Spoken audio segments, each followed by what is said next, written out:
We have now got a discussion on planetary limits with Gaya Herrington, who is in the US, and Robin Maynard, who is not in the US, and Laurel Hanscom, who is also in the US. But so, Gaya? Is that you? I can see there. Yes. You may not be able to see me. Yes. Robin says it is Gaya.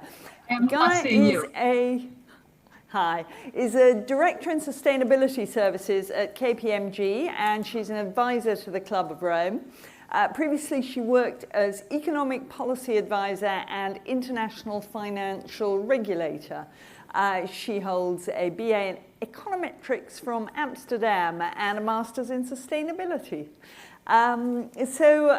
Gaya, please tell us about your research on limits to growth. Yes, thank you. Yes, so good afternoon for you, still morning for me. I did a check on the limits to growth study, so quick recap. At the time, it was a bestseller, the book Limits to Growth. It was in the 70s. So to my surprise, it's when I wanted to study how their prediction had worked out, nobody had done that data check, even though at the time it caused quite a stir. So what was it? Limits to Growth was a research published based on the World 3 model, which was the first system dynamics model of the world. Dynamic systems is a subfield of engineering, and it's basically at the time it was a new way to model. A new way to model, and it is particularly applicable to systems. So what a system is basically, our world is a system, our society is a system. Obviously, there's the ecosystem. And what typically marks systems is that there's a lot of interaction. To put it simplistically, everything is connected with everything indirectly. And so what they did is they modeled a lot of key variables, some of which are on this screen. So the World 3 model was between the variables of population, all on a global level: population, fertility, mortality, food output, industrial output, non-renewable resources such as fossil ones, and pollution levels, and also human services, which would be mostly health and education. And what they did with this systems model is you can run scenarios, and you get different scenarios by varying the underlying assumptions. So these are the 4 scenarios that I used in my data check. The first one is business as usual. So that was just run on historical averages. And then we have business as usual 2, which is the same, also historical averages, but it assumes double the amount of resources. Why? Because the natural resources there in the ground, they're hard to estimate. And so they just double it from what were the estimates in the 70s, just to address the criticism. In case there was one, which was good, because looking back, the estimates were revised upwards they have been revised upwards since the 70s. Then there was comprehensive technology, which addressed the criticism that humans are very innovative, and they can.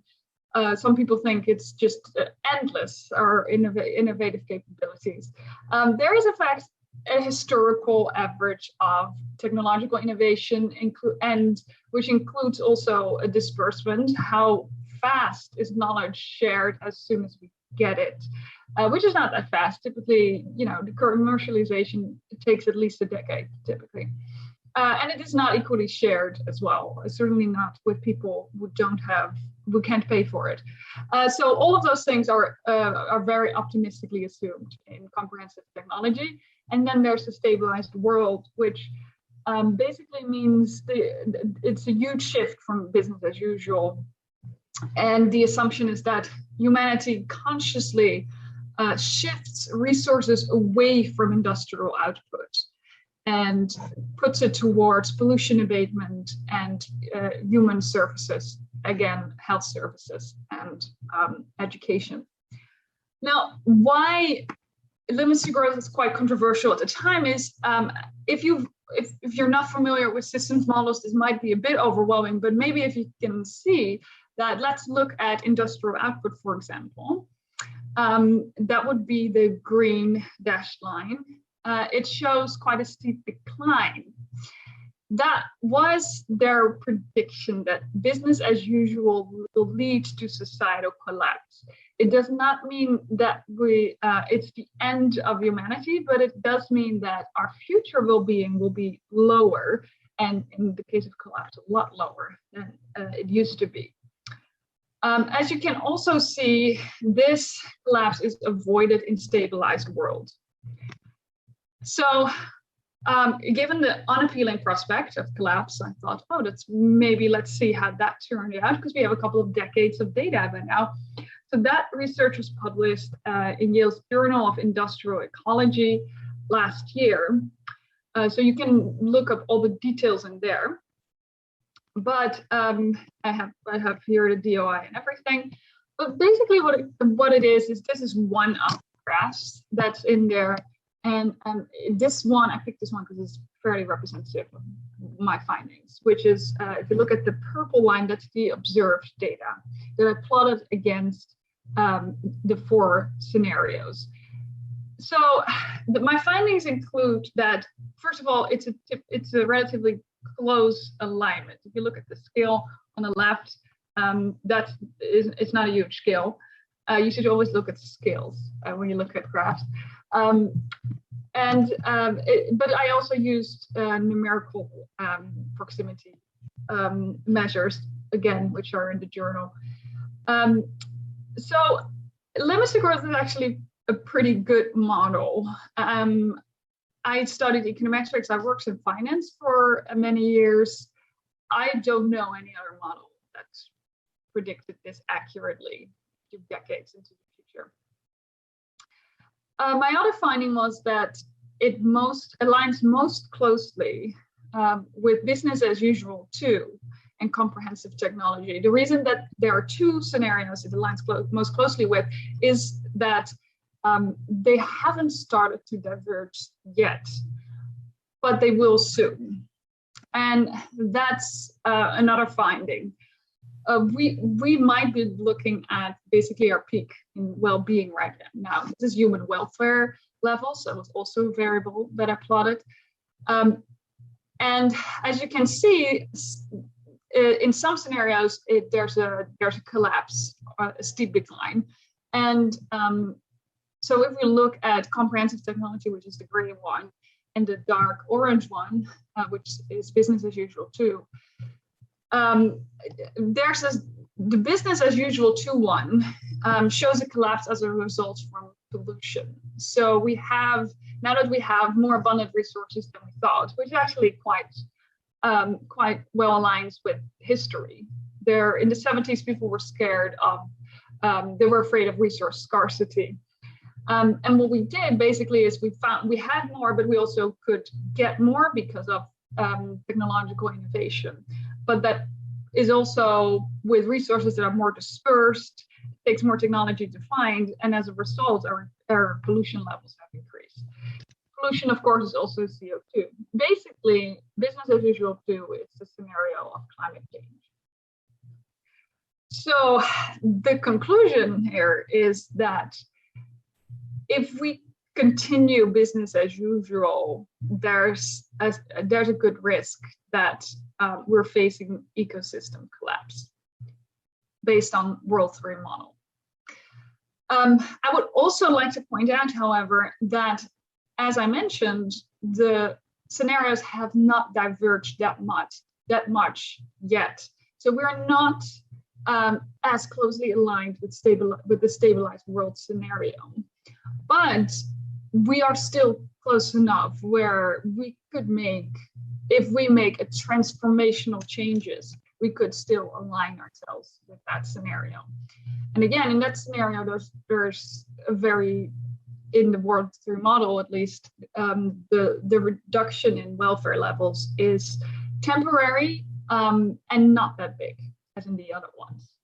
But again, the stabilized world scenario basically shows us choosing our own limits. If you look at my research and this world model, our continued pursuit of growth, it won't last anyway. We will bump into limits one way or another. So in the stabilized world scenario, we choose our own limits. And we can either choose our own limits or bump into one. So that's really what I think the ultimate message of limits to growth is. If we need to change the goal away from the pursuit of growth, which is, again, it's not going to work anyway. We won't be able to keep that up. Anyway, we might as well choose a different one ourselves now.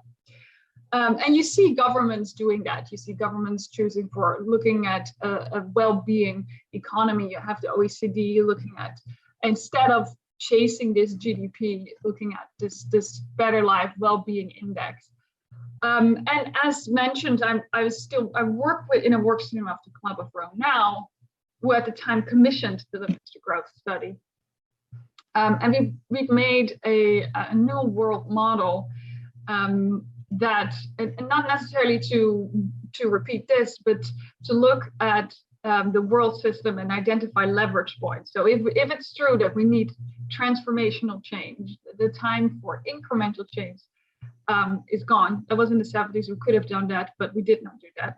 So that's no longer an option. If we want to have drastic changes, where are the leverage points that we can enact that? And we've identified 5, and we will present this next year at the UN meeting in Stockholm. There are 5 of them, and one of them I can say is related to population and specifically gender equality.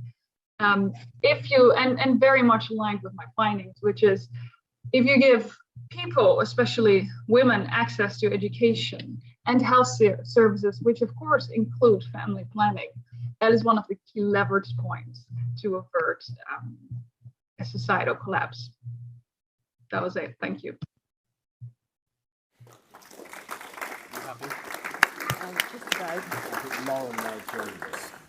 Gaia, thank you so much for that.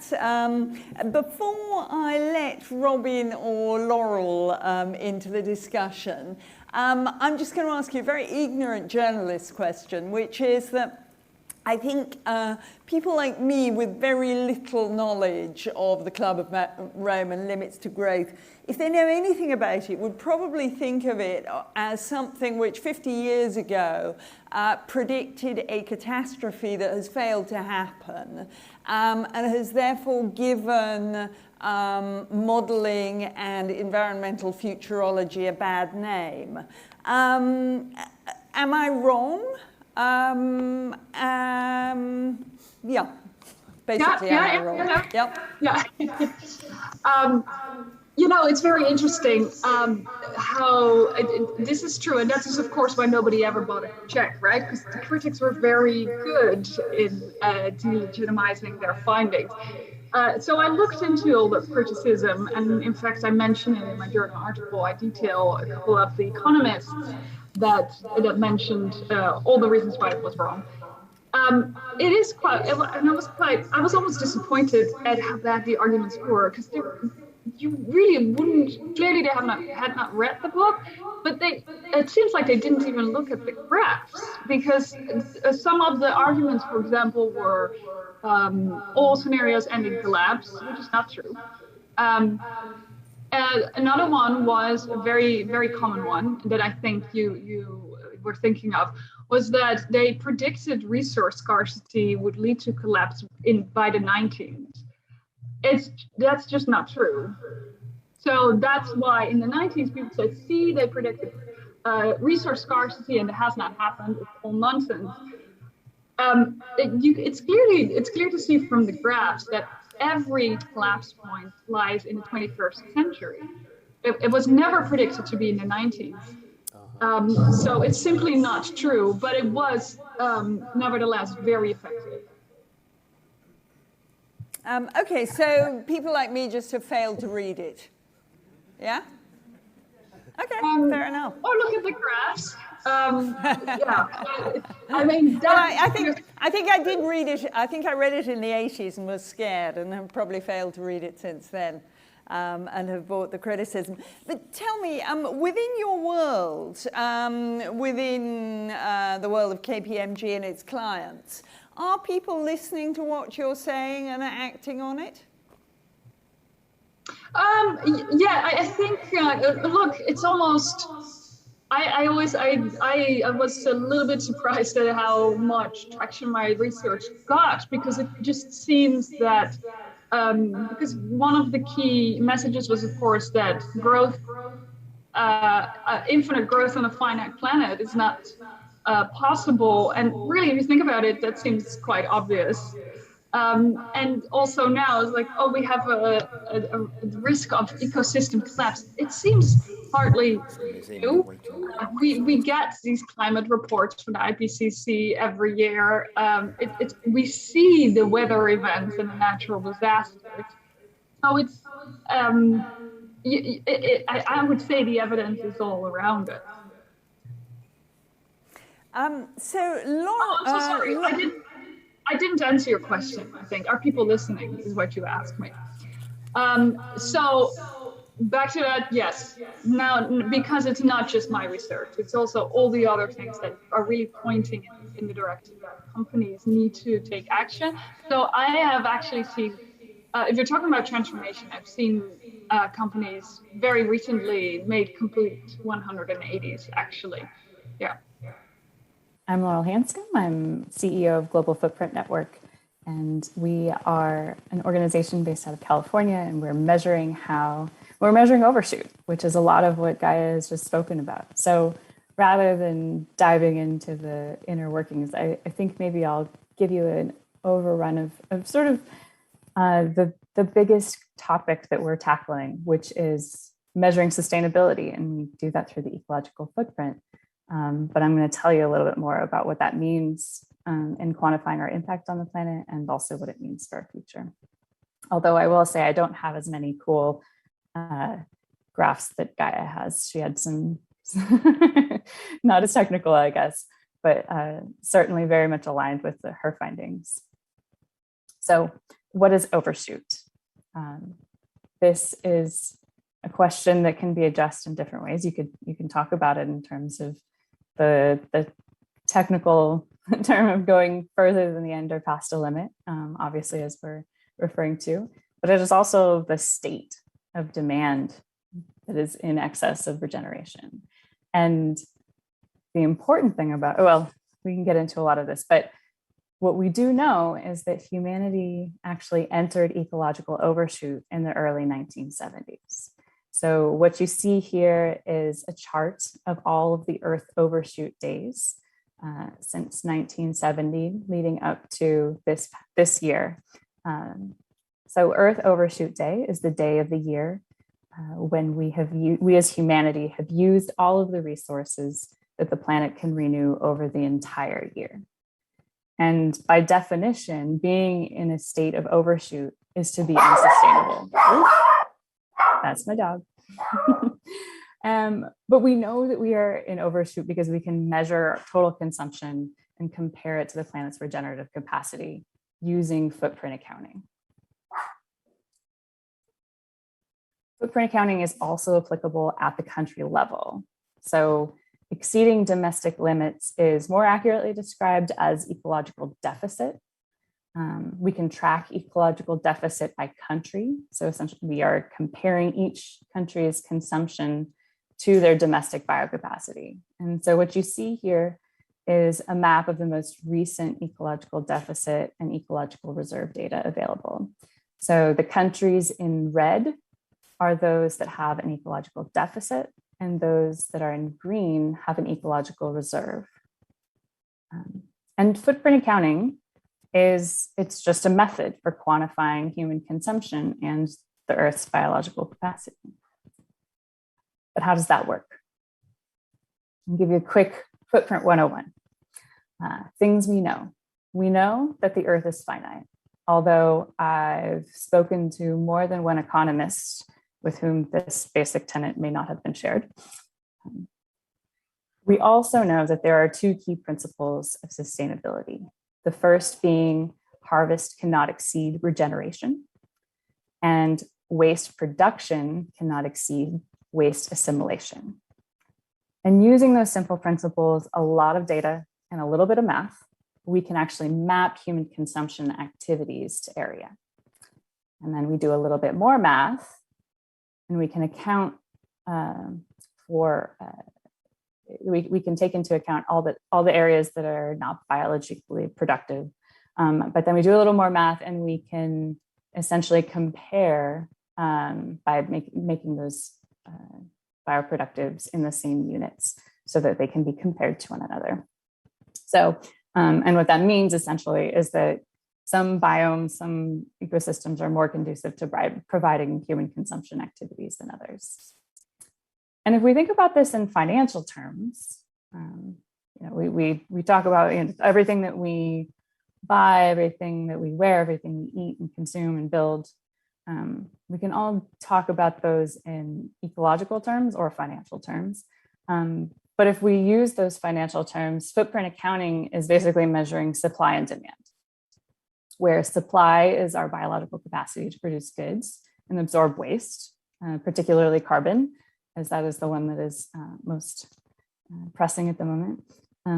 And demand is the consumptive activities of the human enterprise. It's our humanity's ecological metabolism. So why does this matter?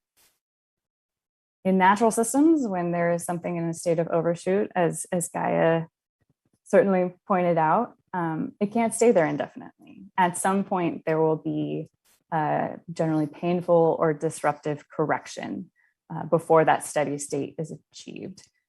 In the limits to growth models, and we talk about that in terms of collapse, where there's a significantly reduced quality of life for human beings. At our organization, we often say that we will inevitably get out of overshoot one way or another.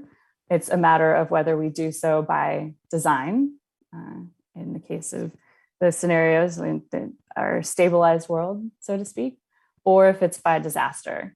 And I think 2020 gave us a small glimpse of what the disaster version of getting out of overshoot could look like, right? Our ecological footprint decreased, but it cost millions of lives, both directly and indirectly. It devastated communities, it ground our economies to a halt. Nothing about any of what happened was something that I would want. It's not the future that I'm looking for. So again, why does overshoot matter? Because I want us to thrive. And the only way that that happens, the only way that we maintain these high levels of human well-being is if we design it in a way that does so. So addressing overshoot, addressing these compounding crises of climate and biodiversity loss, all of it, the purpose is human health and well-being. The purpose is the wonder of our fellow species on planet Earth. And the purpose is justice. The purpose is to thrive. And for each of us, that may look a little bit different.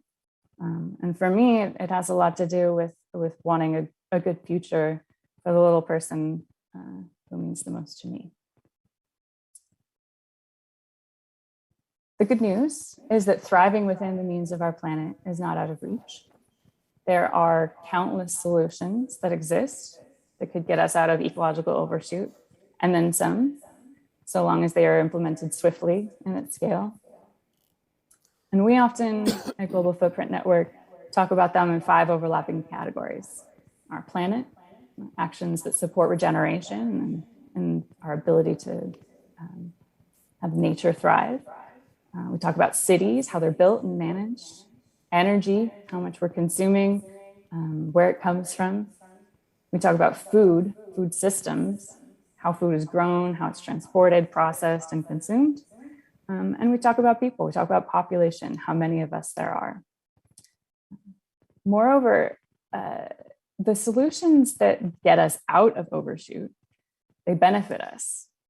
I believe Mr. Kumar earlier spoke to this point a bit, that these are solutions that have co-benefits. They're not zero sum. These are win-wins. And we're not talking about, just the things being good for the universal us, although one could argue that that should be enough. But we're talking about for each of us too, because solutions that don't improve our well-being aren't really solutions at all when we're talking about sustainability.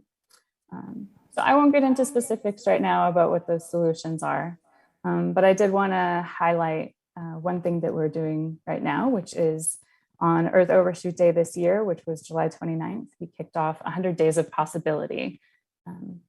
So since entering Overshoot, we've every day highlighted different ways that companies, cities, communities are moving the date of Earth Overshoot Day. And we're continuing that through the 100 days that stretch between July 29th and the beginning of COP26 in Glasgow next month. And with that, I feel like I think that's all I want to say. I think there's a lot of nuance to this, a lot of questions, but I would love to have this be a conversation and not just talking about this. Thank you very much, Laurel. That was great. And I'm just going to bring Robin in and ask you, Robin, where does, among all of these factors that we're talking about that are putting stress on the planet, where does the population piece fit in? Yes, well, it's rather like one of the speakers earlier said. I mean, Lord Turner said, which was very refreshing. It's great that people are starting to talk about population, and we need to talk about it. And at Population Matters, we're not, monomaniacal that it's only population. We've heard about all this range of different factors: the technology, good or bad, consumption, affluence, good or bad, balancing equity, and so forth. But if you take the population factor out, then it's harder for any of the other goods to occur, and it's easier for the bads to be exacerbated. So it's a critical factor. And I mean, for me, it's brilliant that Laurel put the graphic up of the hand, the five points, which are factors in terms of whether we head into overshoot or not. Well, we have been since the 1970s. I think, Laurel, Earth Overshoot Day fell on the 29th of December in 1970, the first one. So we were just in balance, some of us. But now it's, X months earlier. So population is a critical factor, but it's critical in different parts of the world for different reasons. And I think we've heard that across today. So I think Letitia made the point very well, that if you enable women to have choice, to choose their family size, how they space it, then a whole range of benefits come to them individually, to their community and to the country. And it's looking at it through that lens. Whereas in the global north, where our fertility rates are generally low, 1.6 in the UK, 1.38, whatever it is, in Japan, there is still a responsibility on us to think about our family size because our per capita consumption is so great. So every child born in the UK has the equivalent carbon dioxide, resource use, emissions, damage of at least 16 kids born in Ghana or parts of sub-Saharan Africa. So it's proportionality. And so it's that balance. So that's how we try, because our name is Population Matters, reasonably raise the population factor within the debate and alongside these other issues, but not to the exclusion of the other matters, whereas population has been excluded from too many of the environmentalist debates. And I've spent 30 years working in the environment movement, and where Friends of the Earth and Greenpeace would talk about population, they no longer do. And I think that's a real loss. But what is great is that it is actually primarily women outside of the UK who are taking this debate forward at the moment. And we've seen a number of them on the programme today. Thank you, Robin. Laurel, I wanted to ask you one thing. I was interested by your little picture, which I'm afraid I can't read, about the actionable insights that can reduce overshoot. So when you're working on this stuff, could you talk to us a bit about some areas where you've been surprised how impactful actions that cities or countries or companies are taking that we might be able to learn from and take into policy making or advocacy or whatever it is that we do? Yeah, it's interesting. I think I've been looking at these data so long that the surprises are becoming fewer because we tend to look at this in a long-term way. Our data goes back to 1961, so we can look at these trends over time. But one of the things that we do is we calculate how much solutions will move the date of Earth Overshoot Day if implemented at scale. So, for example, energy retrofit, like building retrofits using completely existing technology could move, just if those were just implemented at scale, that could move the date 21, 22 days. So it doesn't require coming up with some brand new technology. It doesn't require some techno fix. It's just a matter of really getting that out there and deploying at scale. But I will say that, one of the most important long-term solutions in terms of the number of days that we can move the date by implementing is girls' education, right? And that is something that we ought to be doing for social justice reasons, for the reasons of, that it's the right thing to do, but also because it's making lives better, as Robin already mentioned, at the community level. And it also has a very large, I think is something, depending on which numbers you use, something like 49 days moved. If we expand girls' education throughout the world. And so the surprises to me come, I think, from the fact that there are so many things that already exist. There are so many things that are very much within our grasp.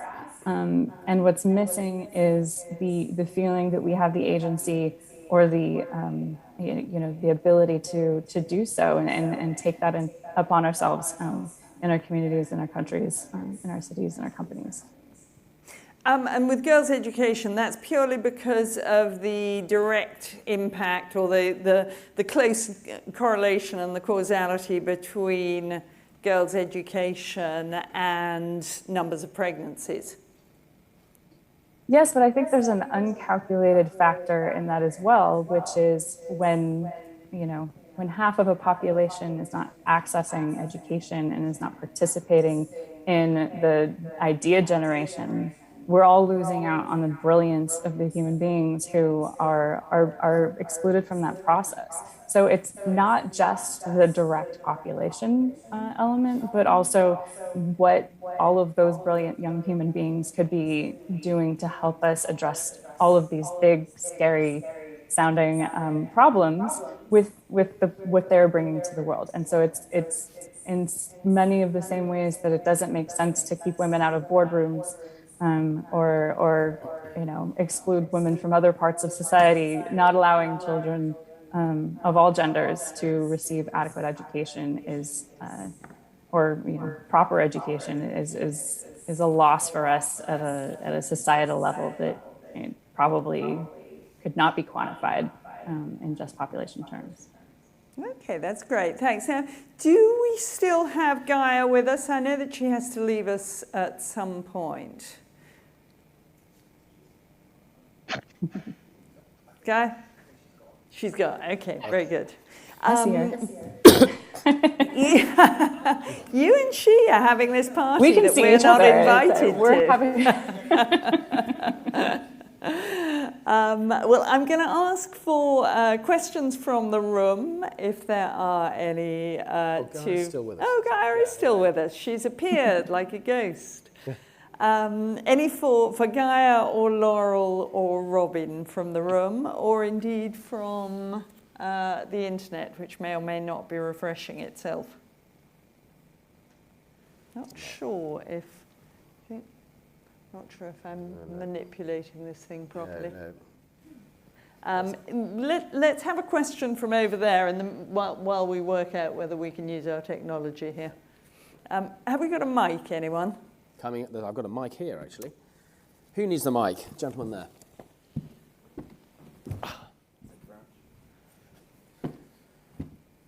We've had some really interesting talks today. I think, Gaia, you mentioned about the publicity around the Limits to Growth book, and actually how it was quite, well, maybe I misinterpreted, but quite short-sighted and didn't really get to the what the message was behind it. What's the role of the media in all of this? How do we get the message across, and how do we move beyond a sort of sensationalist short-term media that doesn't give the time and depth to these kind of conversations that it needs? Yeah, that's still the case. The message has changed, but when my research was covered in the media, it did have different titles or different headings, but the sensationalism stayed. So, at the time, the message was that I think was often missed. Was people called it doom scenarios, but it wasn't so much a prediction of doom at all. It was more a warning. And also it pointed very much to what we could do better. So very much, as Laura also mentioned, all the opportunities and the possibility that we could be thriving instead of just barely hanging on. And you see that today too. So almost all of the headlines were, I think the Guardian literally said, "Yep, it's bleak," says this scientist. I never said that. Which is probably why they didn't put in quotes, but it was a lot that, MIT predicted a collapse and we're right on track, which is, again, not what I put in my journal article necessarily. I also I did say that we were closely matched with the scenario that shows a collapse, but also that there is still time to change now, and that was really more of the message. How we can change that, I honestly don't know. I don't know if we can. I'm not sure we should focus on media, changing the media. To put it in systems terms, I don't think that's a leverage point. I think it's going to be swimming upstream. But I think rather than that, I think it's very important that we focus on what we can change. So, for like I mentioned, there are certain leverage points in the system. They're very much aligned with what Laurel has up here. Switching to renewable energy makes all the change. Revolution in the food production. There's enormous potential there as well. It needs to be more water efficient. We need to rely way less on pesticides. All those things. And as Laurel mentioned too, the population is one, but again, it's not just like, how do we lower this pressure of population pressing on our boundaries? That's part of it, but it's also like, it would be better for everybody. It would obviously be better for the girls, but when girls are better educated and, as Laurel said, can share all what they have to give to the world, we're basically only using 50% of the population right now, which is ridiculous. So there's so much opportunity there still for us, and that's really ultimately the message of Limits to Growth. I'm just going to read out a question which has come from an anonymous person online and has been upvoted by many. How, when we have a certain PM who is expecting a 7th child, are we supposed to get the message across to the general public? I'm not putting that question to you, Robin, but you might like to comment on the question of the media, and also on another question that's come in, which is what can be done to get population on the COP26 agenda? Yeah, thank you.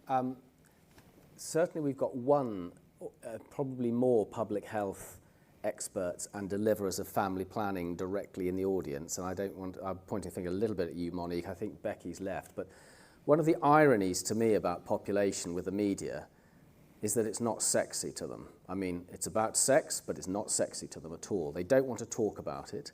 What they love to talk about is middle-aged to elderly men strapping themselves into an enormous phallus and firing themselves off into space for 5 minutes at a cost of $5.5 billion. Now, if Jeff Bezos dedicated his fortune from Amazon, which is largely about driving consumerism and growth endlessly, if he dedicated that to meeting the unmet need of, according to the UN, around 270 million women and girls in the world who don't have opportunity to safe, affordable family planning, he could solve it overnight.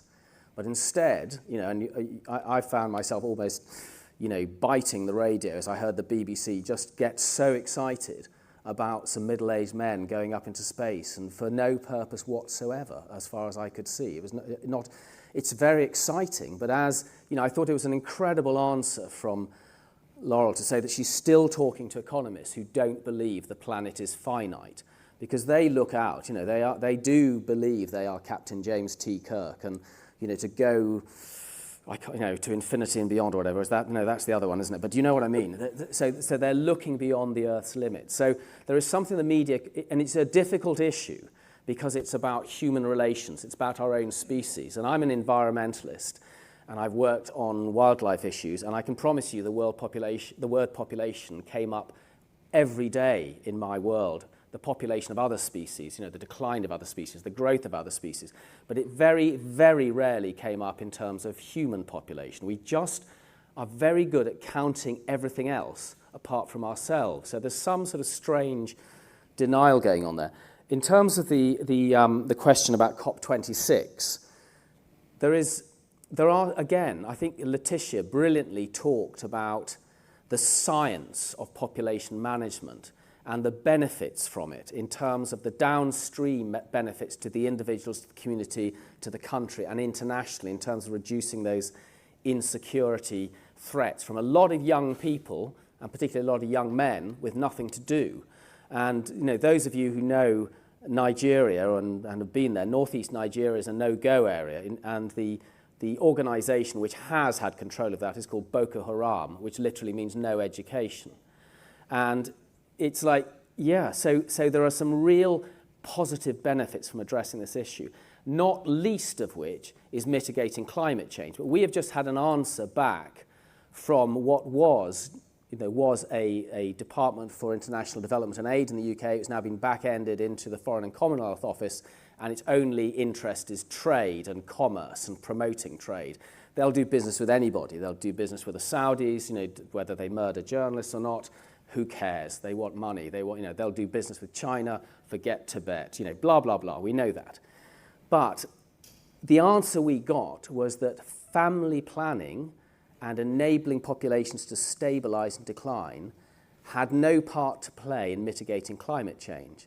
And yet, as Laurel and Gaia will know, the work by organizations like Project Drawdown, whose only premise was to find the top available solutions to climate change, whatever they were and wherever they were, Project Drawdown, much to their own surprise of their 250 researchers around the world, found that actually health and education, by which they mean educating girls and family planning, was in their first study in 2017 the #1 solution to climate change. It would cut more carbon dioxide than all onshore and offshore wind combined. They've revised it in 2019, and that's now been demoted to #2. The #1 is ending all food waste globally.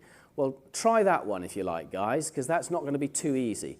But enabling women to have access and girls to have access to education and family planning strikes me as a much easier gig. And those are gigatons greater than the next level down, which is like, stop eating meat, as we have done here today, not flying, changing a light bulb, cycling, all those lovely, good eco things. But they're an order of magnitude lower down. And yet the media and most environmental NGOs will not talk about it.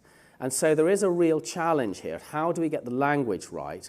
And frankly, which is what we're trying to do today, and I hope that when Elia Zulu joins us, how do we enable the voices for whom it really matters, those young women and girls in those hard-pressed communities, not in some nice air-conditioned offices in London or Washington, but for whom it makes a real difference? How do we enable their voices to tell those of us who are extremely privileged what they actually want and need, rather than what we, or some of us, rather patronizingly say they do or don't need? So there's a hell of a job to be done, and I urge all of you in this room to add to that voice. Sorry, I got on my soapbox a bit. I'm probably not meant to yet. I'm going to get on my soapbox because I'm going to come in defence of the media here.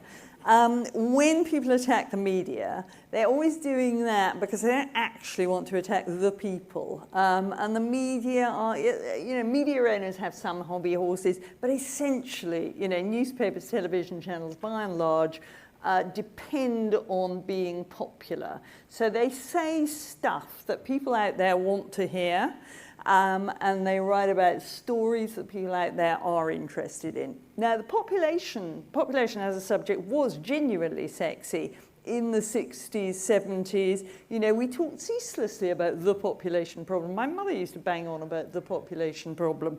And two things happened. One, it turned out that the graph did not go forever upwards. It turned out that prosperity leads the graph to turn downwards. Now, it may not be turning downwards fast enough, but actually you could no longer write stories saying, oh my God, there are going to be 30 billion people in the world, because it became perfectly clear that there weren't, because suddenly South Korea's average number of children per family went down from 2 to 7 over a period, I think, of 30 years. It's unbelievable. So that happened. The other thing that happened was that the media and the world as a whole, thank God, became more sensitive about racism. And it turned out that when we were talking about the population problem, we weren't talking about white people in Europe and America. We were talking about brown and black people in countries, many of which we had colonized and mistreated. And we kind of felt awkward about telling them not to have babies. So that's why the media stopped writing these pieces. Somebody there disagrees with me. No, not at all. Bob Schumacher. I wonder, Robin, and this isn't meant flippantly, but perhaps the population matters needs to have an also in it. I feel as though, certainly in the dialogues that I have with friends, family, that we are pigeonholed as a one-trick pony, that we're trying to escape from all of the other, not necessarily belt-tightening, but changes in the way of life that we have to, certainly in the developed and Western world, need to go through to save the planet. And that we are being, therefore, pigeonholed in that, no, this is about us and about sub-Saharan Africa, and that's about as far as it goes. I feel that in the COP, and Lord Turner sort of said it actually, he didn't think population should really be a part of COP26 because it would be a distraction. Well, the also piece needs to be in there, that he needs to know that too, that we can't do the one without the other. I think we've come to the conclusion at the end of the day that per capita output or per capita consumption of the Earth's resources does not sustain 8 to 10 billion people. No, cool. I totally agree with you, and that's why I have my sign-off at the bottom of my email. Actually, it's a quote from you, Laurel, which is about, it's not either or. It's not population or consumption. It's both. And there are different issues and different solutions in different parts of the world, and places where there are different stages of development. And, that's exactly what we always talk about. We always talk about consumption. And actually, in terms of smaller families, the most impactful place to have a smaller family is in a country like the UK because of our consumption rates. And that's been underlined by the work from Lund University in Scandinavia, where they looked at the top eco-actions and they said, well, actually, choosing one less child in a rich developed nation like the US or the UK or Europe is the most impactful thing. So do not preach, and I quite agree with you, Emma, do not preach to people whose countries we ravished in the past and extracted their resources from.